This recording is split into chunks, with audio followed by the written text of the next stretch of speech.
കൊൽക്കത്തയിലെ ആർജിക്കർ മെഡിക്കൽ കോളേജിലെ ജൂനിയർ ഡോക്ടറെ ബലാത്സംഗം ചെയ്ത് കൊലപ്പെടുത്തിയ കേസിലെ പ്രതി സഞ്ജയ് റോയ്ക്ക് ജീവപര്യന്തം 50,000 രൂപ പിഴയും കോടതി ചുമത്തി. കൊൽക്കത്തയിലെ സീൽഡ അഡീഷണൽ സെഷൻസ് കോടതിയാണ് കേസിൽ വിധി പറഞ്ഞത്. വധശിക്ഷ നൽകണമെന്ന് സിബിഐ ആവശ്യപ്പെട്ടിരുന്നുവെന്നും എന്നാൽ അപൂർവങ്ങളിൽ അപൂർവമായ കേസല്ലാത്തതിനാൽ വധശിക്ഷ നൽകാനാവില്ലെന്നും അഭിഭാഷകൻ റഹ്മാൻ മാധ്യമങ്ങളോട് പറഞ്ഞു.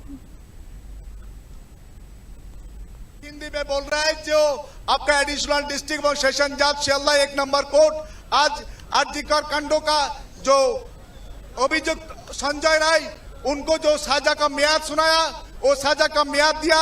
बीएनएस का जो 64 है 64 में जो रेप के बारे में उनका जो जावज्जीवन अर्थात जावज्जीवन उनका सजा दिया. उसके साथ फाइन किया 66 जो है रेप एवं उसी टाइम में जो टॉर्चर के बारे में उनका डेथ हुआ. इसलिए उनका अमृत्यु जब तक जिंदा रहेगा तब तक उनको जेल में रहना रहेगा. एक ही साथ उनको फाइन भी किया और 103 का एक जो बीएनएस एक्ट है वो उसके बारे में 17 ലക്ഷം രൂപ സംസ്ഥാന സർക്കാർ ജൂനിയർ ഡോക്ടറുടെ കുടുംബത്തിന് നഷ്ടപരിഹാരമായി നൽകണമെന്നും കോടതി വിധിച്ചു. എന്നാൽ നഷ്ടപരിഹാരം വേണ്ടെന്ന് ഡോക്ടറുടെ കുടുംബം പ്രതികരിച്ചു. പശ്ചിമബംഗാൾ മുഖ്യമന്ത്രി മമതാ ബാനർജി ശിക്ഷയിൽ അതൃപ്തി രേഖപ്പെടുത്തി. കഴിഞ്ഞ വർഷം ഓഗസ്റ്റ് 9-നാണ് കേസിന് ആസ്പദമായ സംഭവം.